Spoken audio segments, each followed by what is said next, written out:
Hi, Warriors. How's everyone doing today? Good morning, Alexander. Brock, my trading warrior brother. Mark Williams says beans are a good buy here. Take a look at that, Mark. Hello, Paul, Arena, Hugo, Paul, and Ren. All you guys, let's take a look around. I wanted to start with what happened here yesterday. So we had some Canadian news break right before the interview yesterday. Hello, Paul. And we had this spike down on the news, on the Canadian news. It was constructive bullish news. You can't see it? Okay, how about now? You got it? Thank you, guys. All right. So we had, positive news for Canada, and they took Canada down. And live on Face, right before the interview, Blake went in and bought this spike low. Live right here.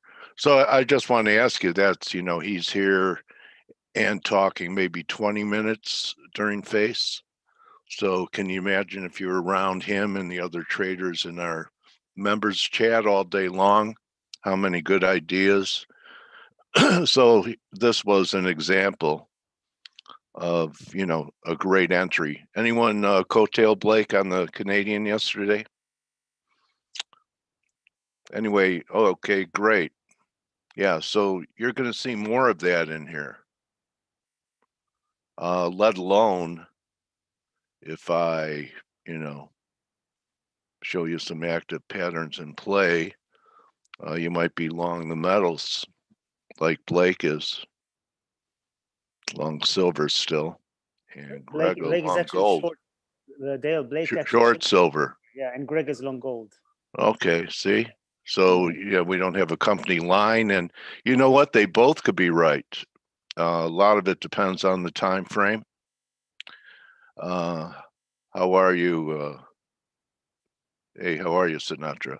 So anyway, that was a great live example of what you could get more of should you decide to become a member here. And just wanted to remind everyone about that. So I covered my Aussie shorts yesterday down here, right in here, once it looked like it wasn't going to follow through on the breakdown. I may take another shot, but that was really just a one-day rally in the dollar. And when I look at this right here, you know, we have a little divergence, and everyone's target is like 88 and a half. So I don't know if I want to fight this or just let it go.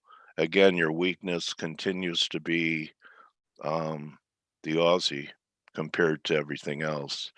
One thing I can point out is, we have two drives here in cable, and one more high above these highs would give us a 3 up here.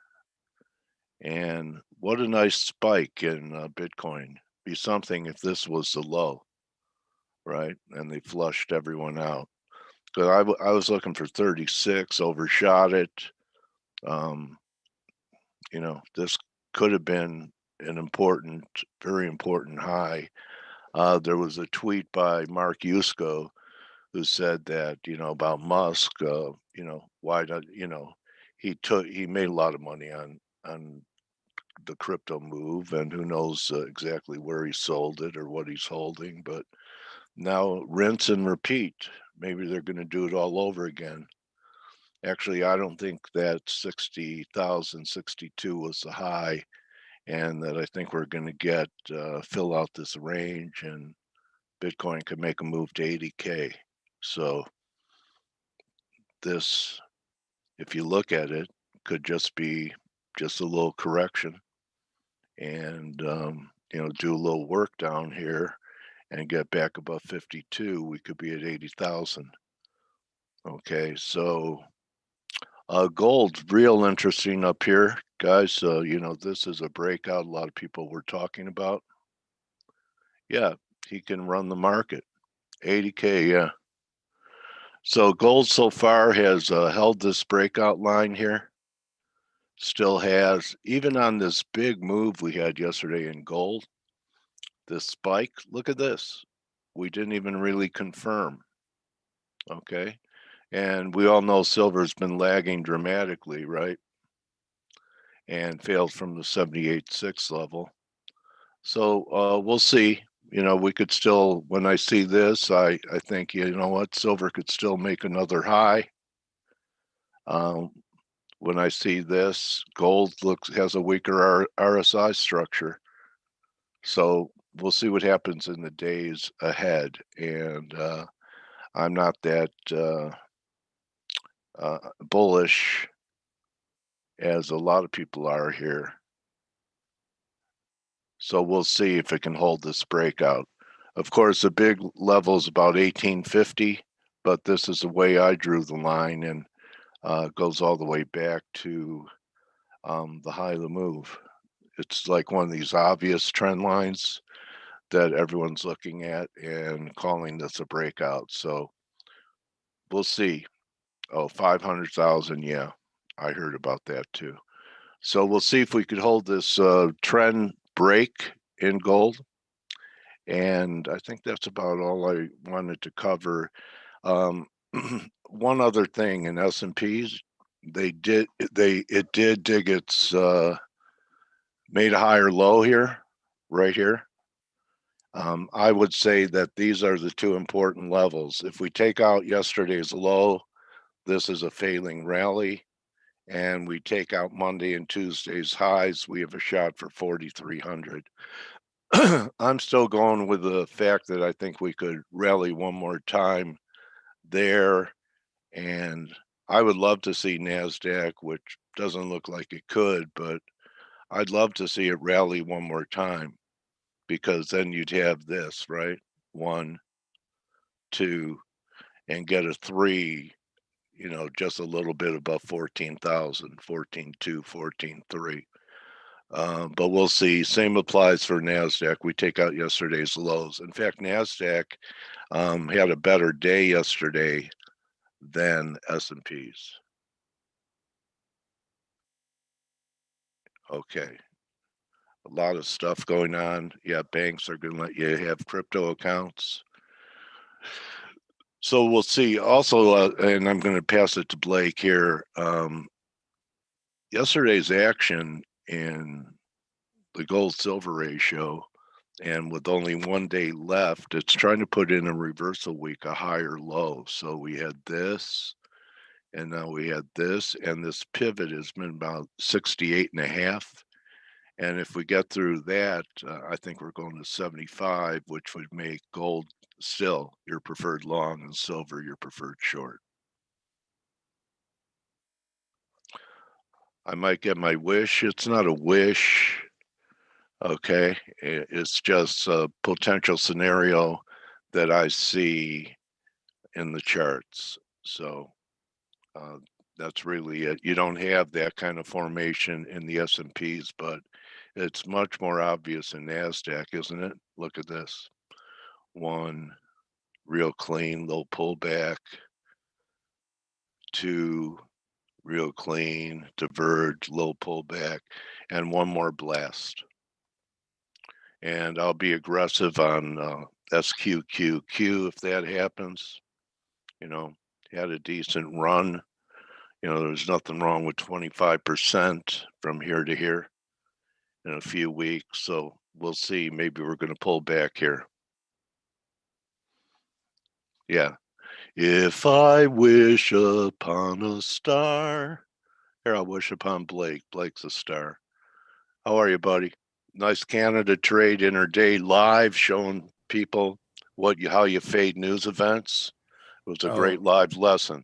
Thank you. You know, it was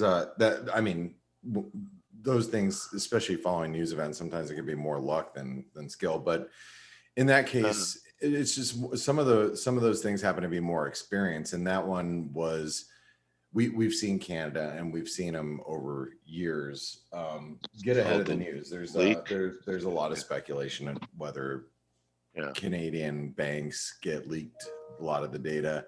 ahead of time, and it seems like to me that they do. And so just playing into that, I mean, it made sense. But more importantly, it was the setup ahead of that news anyway. And interesting thing is, I got a text. I got a text yesterday afternoon because I sent out a tweet, and I was in the middle of doing analysis last night. And for those of you that don't know, I do analysis for our, for Forex Analytics. So all this basic technical analysis on all these pairs at the end of the day, that analysis is done by me, and I upload charts. I take pictures of all the charts of what I'm seeing, and then I update the analysis at the end of the day. And so I really have a difficult time doing analysis and trying to tweet or, it's the whole, pat your head, rub your tummy at the same time. I have a difficult time doing it anyway. So yesterday I wanted to tweet out that we had so many reversal candles in the dollar that we have to be really careful. And I said, if you're a dollar bear or bull, you have to be careful. And my buddy, he texts me, he goes, "Hey, I just saw your tweet. Did you do you mean that?" And I'm like, "Oh crap, I actually said that incorrectly." And then I went back on Twitter and said, "Excuse the typo." And because I totally did not, I tweeted opposite of what I meant. And then because we saw some dollar bullishness yesterday, so I said, "Hey, you got to be careful going into today." And I still believe that to be the case, by the way. Going into today, you got to be a little careful about that. And he called me or text me. He's one of the guys that I used to trade with at Gelos, and we talked about the Canadian. He goes, "Yeah, following that CPI data, the strong CPI data that we played off of, Dale." He's like, yeah. I'm actually considering being aggressively short the Canadian dollar, and what's also interesting about that conversation, he's one of the better traders I've known in my lifetime. The guy that was texting me last night,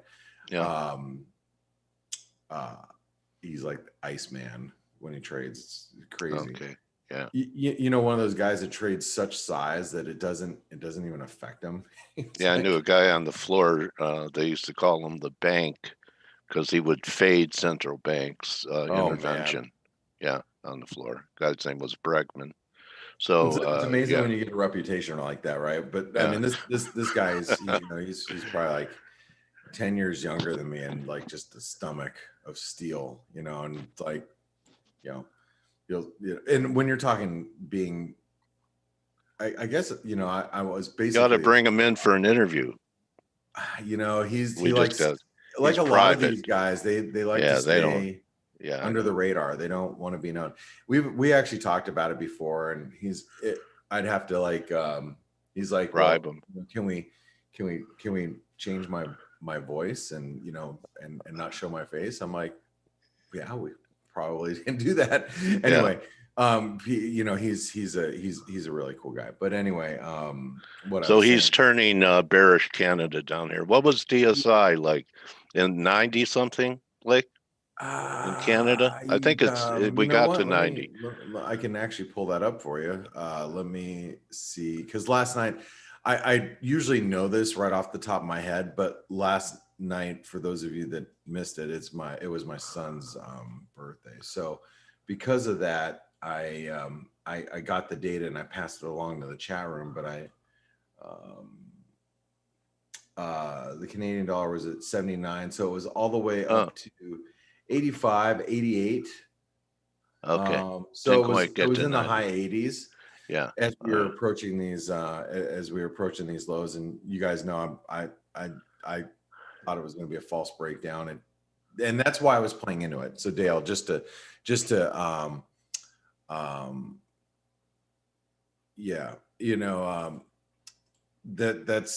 that's like it was the play that I wanted to play into based on my ideas that it was going to reverse. And so anyway, when you have a setup like that, it's like, okay, how do I play into it? Right. Anyway, one of the other things that happened yesterday that was really key is we had the FOMC meeting minutes. Yeah. And as I warned you guys, and I warned the folks on, you know, and on the our webinars, I told everybody that, hey, you got to be careful that the meeting minutes, they can't be more dovish than PAL. I mean, I guess they could, but they, you know, they just can't, you know, they couldn't really be more dovish than PAL. But I saw a journalist that actually made a great comment. He's like an economist journalist at, I want to say, Wall Street Journal. He posted something, which is so true, And I'm paraphrasing here, so just bear with me. And I can't remember if it was where he was a journalist from. He's like an economist journalist from somewhere, but he said something like, the FOMC meeting minutes is a way for the opposition of the, you know, of the FOMC board to really state their opposition, right? So if you're a hawk at the Fed and you really want to voice your opinion that you're a hawk and why, you're going to do it. You're going to do it at the meeting, and you're going to make sure it's in the meeting minutes and it's displayed there, right? So you're making your case, and so it's basically like a, you know, a soapbox for the opposition of the Fed, but at the same time, you know, you know, is there enough opposition or enough counter argument to alter the Fed chair? And that's why we saw a reaction yesterday, and that's why we saw the stock market actually pull back, you know, after the FOMC minutes, you know, wherever we're at. That'll be a good question to ask Danny Blanchflower tomorrow. Yeah, about, I mean, you know, they use yeah, the I Fed guess, minutes, you know. yeah, well, you could ask them about the Fed minutes or the, you know, Yeah. any of the minutes that are released and how that actually works, you know, how the, you know, the They flow trial balloons and build their case on during the minutes instead of the statement. Right. I mean, Yeah. yeah, I think it's very interesting. But anyway, I guess the point I was trying to make is that that after the FOMC meeting minutes, we saw a reversal. Now, the stock market did actually, and here's the S&P, and this is something that I want to point out, and because I drew this ahead of the minutes. I drew this when the S&P was right here. I said, maybe what we're doing is we're forming some sort of triangle. And if you go watch the daily roundup, which is the recorded version now from 24 hours ago, you would see that I'm 90% sure I drew this out before it even happened, because I said, you know, I think what's happening here is we're going to be, you know, developing some sort of triangle. But anyway, or maybe it was right after. I have to go back and watch. But anyway, but I do think that the S&P is consolidating. But the one thing I do want to point out before I bring in Steve and Stelios, and I'd love to hear their views on this, is we had obviously a meltdown in crypto. And, you know, I want to say that we were ready for it. You know, we've been talking about it, and I have to say that Forex Analytics, the actual system that we have in place with Forex Analytics has been really spot on with crypto. And the reason why I say that is because this indicator here, let me grab the pen, excuse me, really quick. So just so you guys know how this works, how these work, okay? So these tabs show the bias of the macro, basic, harmonic, Elliott wave analysis, right? And then we add one on some of these other pairs, like the crypto. We remove the candle because the candle is irrelevant, because it, you know, there's so many different feeds and it's not centralized, so you can't really read candles too well. I don't think that's as reliable in the crypto market. But the reason why you see multiple colors here is this is showing you we have an algorithm that takes in the analysis that we're implementing human implementation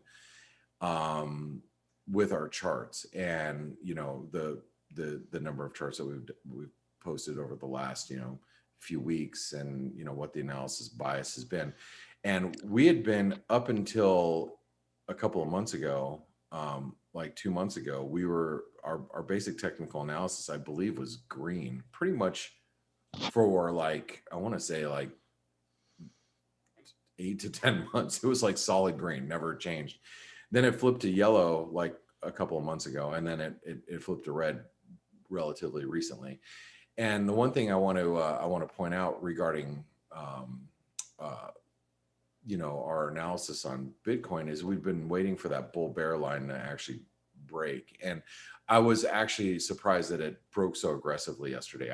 I did, when it did fall, I thought it would sell off. We were building this wedge, and it looked very like, okay, yeah, it's about ready to happen. We knew it was coming. And then once we slammed through this this break down point, I wasn't surprised that we fell so hard. Or I was actually more surprised that we fell as hard as we did. I just thought it was going to continue to break down. Now we're coming back up towards that resistance, and I want to point out, or I actually want to ask Steven Stelios here and the rest of the team, is we're seeing a recovery back in some of these cryptos, but more importantly, stocks have been holding up. So stocks really have come away unaffected by what we saw in Bitcoin. So do you guys have any opinions there? Because it was a pretty big move yesterday. It was. Good morning. Good morning. Cryptos, they're very strange animals. And, and like you said, as soon as we broke down, that was a big move. Now we're retesting, which I think on a risk reward, it's probably not a bad place to be shorting. But because your risk, right? If you get above that zone, then you cut. But what I was reading yesterday, I was quite interested, was that Elon Musk tweets the diamond hands thingy, and you see some of the replies, and there's all these people who say, "Oh, I'm destroyed now. I was long leveraged, and I told my friends to be long. They all hate me. I hate you, Elon," and all that. You see the kind of people and the way people just follow blindly, and that scares the crap out of me. Yeah. So we're now down to whatever Elon and whoever else, Tom Brady or whoever else, they tweet about cryptos, and the market just moves erratically. So can I make any sense of these moves? Not really. I mean, we were due for a correction because we were going parabolic to the upside, and Steve was saying this. I think you were saying this as well. But such a parabolic move cannot be sustained. It has to correct, and it did. But the question is, with this being so volatile and so unpredictable, and in my opinion, with no fundamentals, what can I make of it? I can't. So I just don't trade it. So a lot of people on this dip, there were two types of people. One group, they reconsidered their risk profile and their money management. And the other group, they just said, "Oh my God, I liked it at 60,000. I love it here. It's only going to go up to 500,000 in a month, so I'm going to add." So you have these two types of people. It's definitely, it's mania. I was watching or listening to a podcast yesterday about how humans are we're tribal by nature, right? So, and the author was talking about how tribal we are as a society. And what's interesting is that religion is less tribal as it has been in past years. So like if you look at I would say my parents' generation in the 50s or 60s, and then you can even look at Greece, which is really interesting as well. Greece, obviously, very everybody's Greek Orthodox, or at least 90%. But Yeah. how less important is religion in society nowadays? So people flock to this, as tribal people as we are, we go from, what's taken over tribal instincts are politics. And a lot of times, in a sense, like you take cryptos, right? So if you're a crypto person, you are all in, like all in. I mean, you can be. There's a lot of those like that are so. It is very much a religion to them, and it's because they belong in a community, and what, and like I said, or like I want to say, whether it's right or wrong, I'm not here to agree or disagree. I'm just saying that it like cryptocurrency has become more like a religion. If it's very much a a religious type of investment.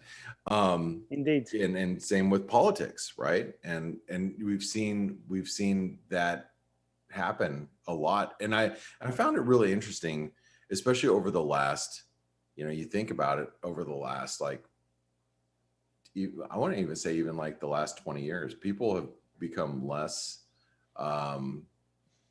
religious in a traditional sense, but you've seen people become more tribal in other ways.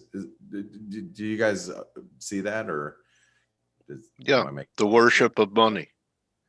Yeah, or a new kind of money, or Yeah, it's interesting. I just find false idols. What's that? False idols. Maybe I guess maybe Tom Brady anyway. or Elon Musk of the world. Bow. DJ Bow. So anyway, well, we do have some data coming up. I don't know if it's Steve around today. He's been kind of in and out. I'm here, mate. He is here. Well, I am. Sure I've been listening to you. A little bit of an opinion about what's happening in crypto land. What's happening? Did we hit rock bottom yesterday? Is it time for? I think it's too early. I think it's too early to say. There are some signs that we might have, but especially in Bitcoin, if you ask me, I think there is a danger for at least one more low. Got it. That's what I technically think for the time being. All right. Well, how did you feel about? How else did you interpret yesterday's action? You notice how stocks really held up pretty well, and as I wanted to point out, I think the S&P is consolidating. I'm surprised it's consolidating as well as it is, and shook off the crypto move thus far. Mm-hmm. It's listen, it's been a brutal move, which, as we said yesterday, shows that this is not an asset class that's a store of value. I mean, whoever believes that really doesn't understand what a store of value is. Now, can you make money trading it? Absolutely, you can. You can make money trading anything, but you have to always keep in mind that the riskier an investment is, the different approach you have to have in how much you're willing to invest from a portfolio, so on and so forth. My biggest problem with crypto is that the vast majority of people that follow it, as you said, follow it in the logic of a cult. They think, that it's the solution for everything. It's like, it came here to replace everything we've had so far, and it's going to revolutionize everything and change the world forever. I think that, the truth is, far away from that, at least for the time being, and people need to be more prudent and, take the proper approach to it. Yeah. I agree. Hey, I'm sorry. I was just reading a comment. And by the way, Galaxy, I would love to read your comment, which I do agree. I'm going to avoid doing it I don't want to bring politics completely into the conversation, because, we try to stay away from politics. I just wanted to point out that I think politics is more of a religion than anything, but I don't want to say, one way or the other, just trying to keep it. I'm trying to keep it clean, although I definitely have opinions. We do have data coming up, and as we wind down this week, and I'm going to say that I think I have to echo what Steve said. I think it's too early to identify or to see what happens with the crypto market. But the one thing I do want to say, that if the U.S. equity markets can somehow really brush off the move that we have in cryptos, and the crypto market can actually, you know, bottom Data's out out of it. somehow and consolidate at some point, and the stock market comes away relatively unscathed, I think that's going to be pretty impressive. I'm sorry, the data just came out. Yeah, jobless claims in line. Philly Fed quite a bit weaker. Oh, geez. Okay, let's take a look at that's going to be good for stocks with the Philly Fed a little weaker. Again, weak is good. Weak is good for risk. Sold off on it so far. With equities. Oh no, there I see down 2, NASDAQ up. Yeah. Yeah, I'm assuming equities are spiking higher, or at least did a little bit following the data. Remember, like I said, bad data is good. Good data is Good too. now. Everything's my, good. Data has gone. Bad data is good and good data is good.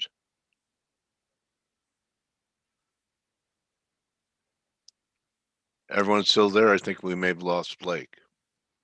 I'm definitely here, and I can here hear too. you, Dale. Okay. Okay. All right. So, Anyway. all right. So I've made Ed Dowd is with us today, guys. Okay, And- perfect. Nice. And Ed, I've made you a panelist, waiting to hear your voice. My trading warrior brother, welcome back to Face. How are you, Ed? Waiting for your mic,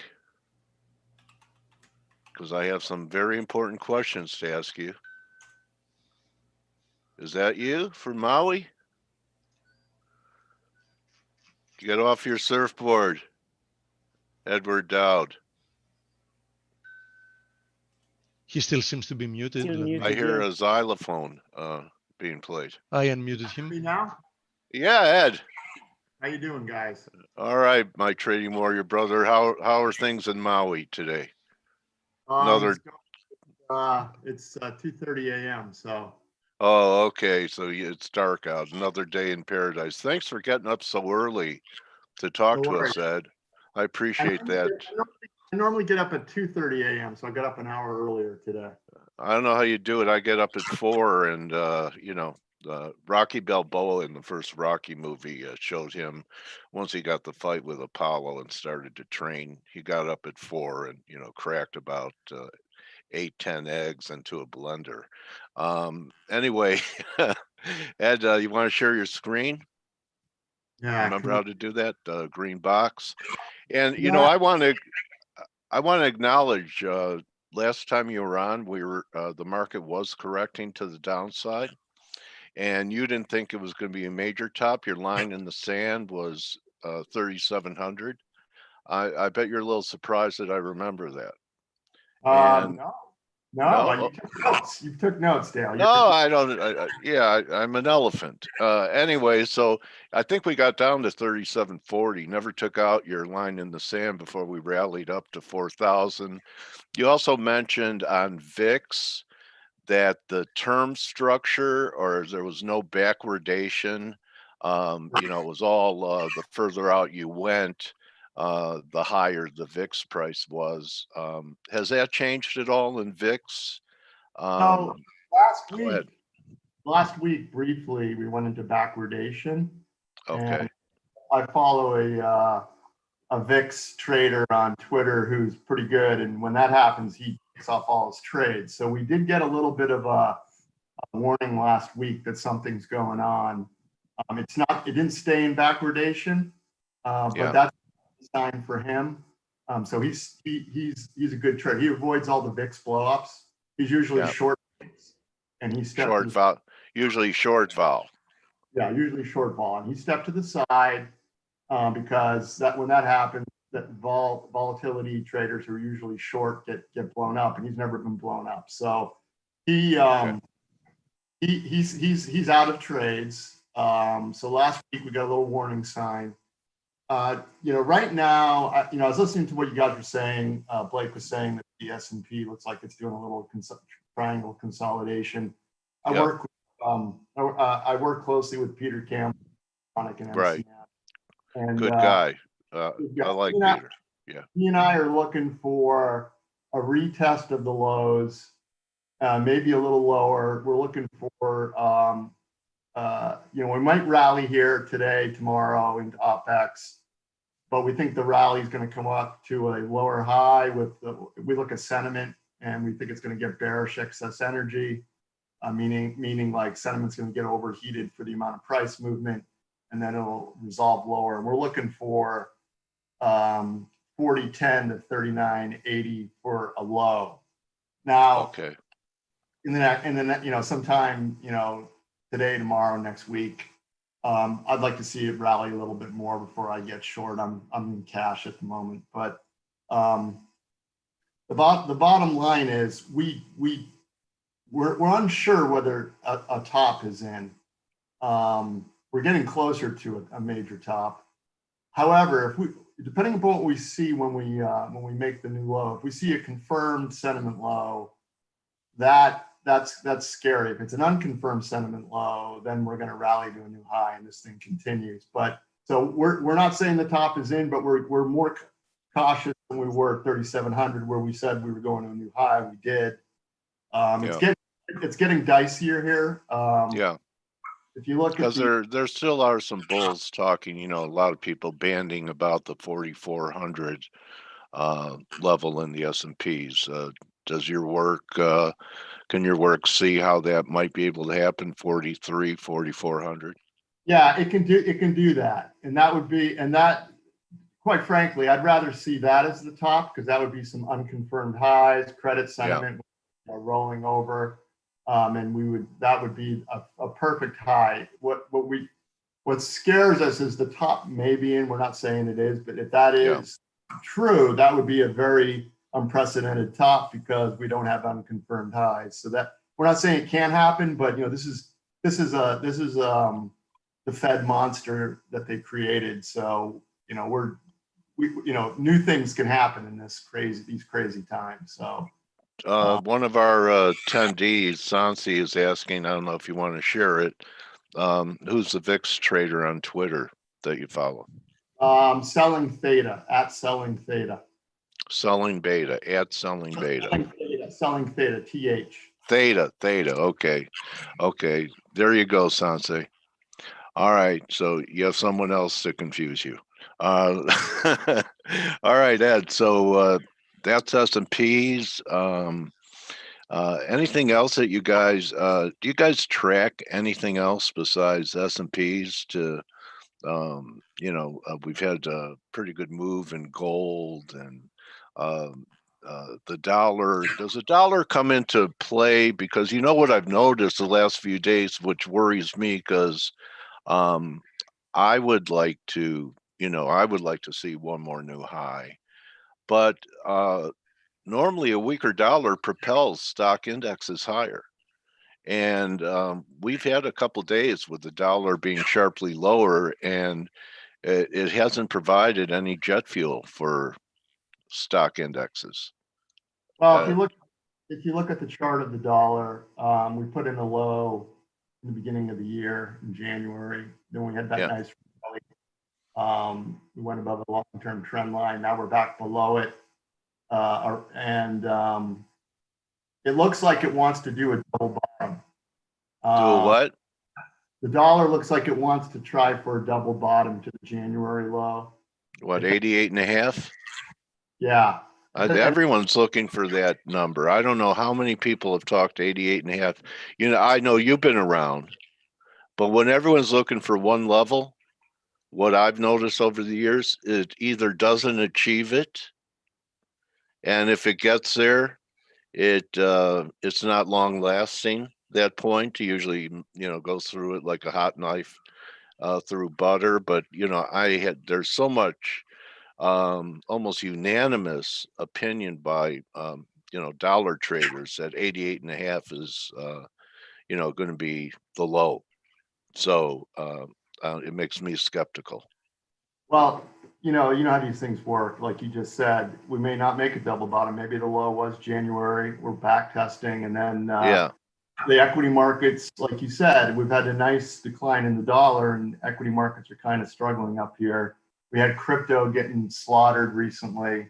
Crypto has traditionally led, and Blake was referring to this, has traditionally led the stock market lower. When crypto goes lower, then the stock follow with a lag of a week or 2 or 3, 4 weeks, something like that. And that's why we're not saying that we're looking for a low. Our work suggests that we're going to have a low sometime, a few days, and double test that low from last week. So this is a dangerous time. I mean, we went into backwardation briefly last week. Everyone's looking for a double bottom in the dollar. We may not get it. May just launch from here. We're looking for another low in equities.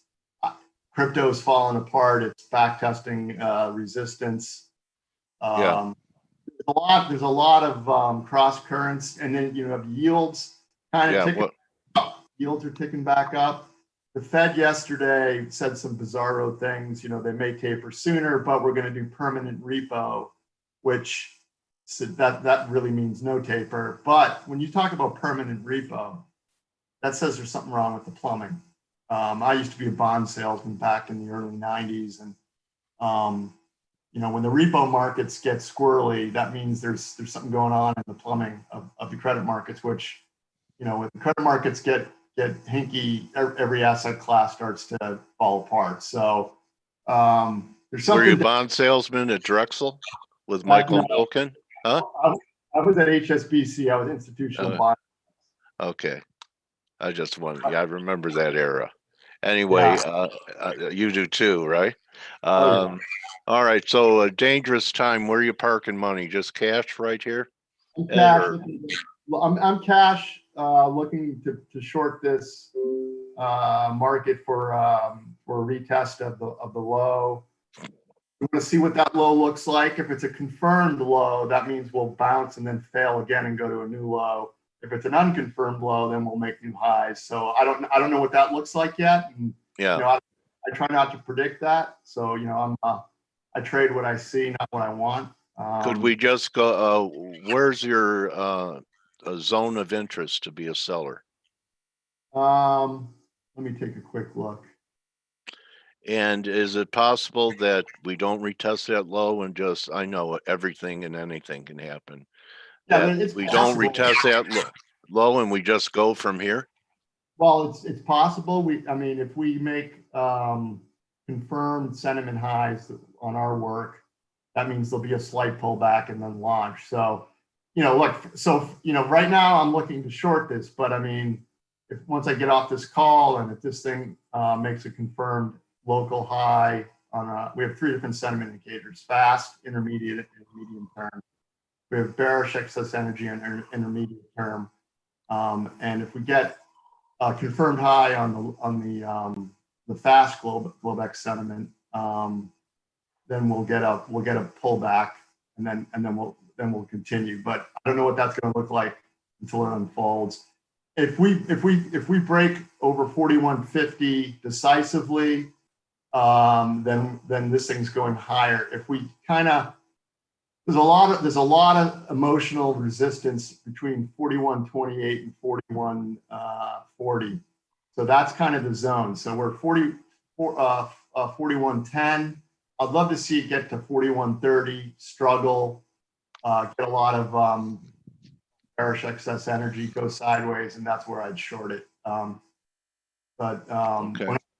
I'm doing nothing until we get a little higher. I may miss the short, but then I'd be looking for the long. But that's what I'm doing in the next day or two. Okay. Any other thing you want to share with us today, Ed? I know it's kind of brief, but it's the market's kind of in an I don't know stage, IDK, but you're looking to short it around 4140. And you're between 4128 and 4140, somewhere in there. If it rejects 4128, I'll short that. Okay. But the other thing I'd like to talk about is Tesla, which has kind of been the poster child for this bubble. Yeah. And okay. What's interesting is Tesla made a low in March market and then rallied. You have a Tesla chart you could show while we're talking about it? Let me pull it over. So is Tesla going to go the way of Enron? Personally, that's what I think, but And Elon Musk made a, you know, a high in crypto and doomed his company by going on Saturday Night Live. Did you see, can you see the Tesla chart? No, you'll have to do a new share. New share. All right. So stop the current share and do a new one. Yeah, new share. Stop sharing and do a new share. Screen share. All right. You see it now? Not yet. Oh, it almost came up. There it is. Okay, got it. So what's interesting about Tesla is that we made a low in March. We had a rally in the indices, the new high. When we made the low in March, the index was around 3,700. Tesla did not go to a new high, performed the S&P by about 10%. So right now it's back. It closed at its lowest level since March, and if it can decisively break 560, 540 and turn that into resistance, this thing I think has got a lot of air below it, and it could be done if that happens. You know, fundamentals really haven't mattered, but there's a lot of things going on with that stock, which I think is indicative of what's going on with the NDX, that is not good at the moment. I mean, China sales are rolling over. That was the whole story for the rally. You got Elon making all sorts of crazy comments about crypto, and the sentiment indicator on, you know, Elon was well loved by the crypto community, and now there's a lot of division on Elon because of what he's done recently with this about Bitcoin and Doge. So, you know, this is an interesting. I think this is like the canary in the coal mine, and if this thing can break decisively, it may be an indicator that the top in the market may be in. But again, I don't know if it wants to put in a double bottom. Yeah. It looks like it's forming a descending triangle where we might be able to get from in here, maybe one more rally to 640 to 80, and then we get a breakdown, 560. It would actually measure, it's about a $300 formation or more, 320. They'll Yeah, take it down to 240 or something. Well, someone pointed out that it's an inverse. Head and shoulders. Not head and shoulders. A descending triangle. Cup and handle. Oh, reverse cup and handle. Okay, yeah, I could see that. Yeah. This is at a very interesting point. It looks like it wants to rally today, but we'll see how it trades. But this is an interesting stock. You want another canary in case this canary gets lonely in the cage by itself? Sure, give me another one. Apple. Oh, I've not looked at. I haven't been following. All right. Well, anyway, pull it up if you can, and pull it up because we have not made a new high in Apple for quite a long time. And while Nasdaq was making new highs, it's like a failing rally. And Apple, you know, deriving a lot of its iPhone sales from China too. So, I mean, Apple has been kind of a bellwether that hasn't participated with the overall market for a long time. So, I don't know. Let me share again. Take a look at that. You got it? Yeah. See what I mean? Yep. So, okay. You know, look. Now, if we do put in an unconfirmed low here in the next couple days, and go for a new high, the Nasdaq won't make a new high. It'll double top, and that'll be the end. If we do go for one more, if we go for that 4,300, 4,400 area, Okay. that's what we're looking for. I'd hate to see it. Quite frankly, top is in. I don't like that because I'll miss a big move down because I like to see unconfirmed highs, and I'd rather short it higher. But we'll see what develops. I mean, the next couple of weeks are very dicey. very dicey. Yeah. And Okay. you know, I wouldn't want to be a levered long with huge margin calls potentially happening in the next couple of weeks. That'd be very bad. So this is the time to be taking a lot of risk, in my opinion. Okay, so Ed Dowd, the return of capital more important than the return on capital over the next several weeks. Live from Maui, looking to short rally, looking for a retest of the 40-10 level. Have I read you correctly, Ed? Correct. And then once we get down there, we'll see what it looks like, and you know, if it's a confirmed low, then the bounce will be a short. If it's an unconfirmed low, we're going to new highs, and that'll be a great long. So I won't be on your show, but that's what I'm looking for. Well, you'll be back, but afterwards. So anyway, I really appreciate you getting up early and sharing your ideas with us. And, you know, if you see anything happening VIX wise, why don't you DM me if you remember me? And Yeah, no, I will. maybe DM.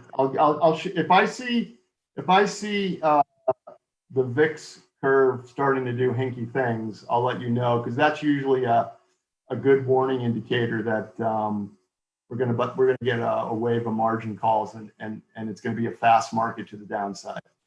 Okay, so you could follow Ed on Twitter. It's Dowd Edward at DOWD Edward is his handle. He works with Peter Campbell. Ever hear Peter play piano? Yes, he's fabulous. Yeah. Do you play anything? No, I'm tone deaf. Oh, okay. All right. All right. Well, you know, it's fun partnering up with a musician, a rock star. So appreciate you and Peter's work, and you coming in and getting up so early, Ed, to share these ideas with us. You're my trading warrior brother forever, bro. Yeah, Okay. I'm gonna give out Peter's Twitter handle. Okay. Yeah. Go ahead. He's got a private one where you can follow his market analysis, and let me get his public one. So it's And someone said someone wasn't able to find that VIX guy. If you could I'll do that. type. Peter Yeah. is at NCM_CT. Yeah. He does have a service that he's going to be closing down this week, actually.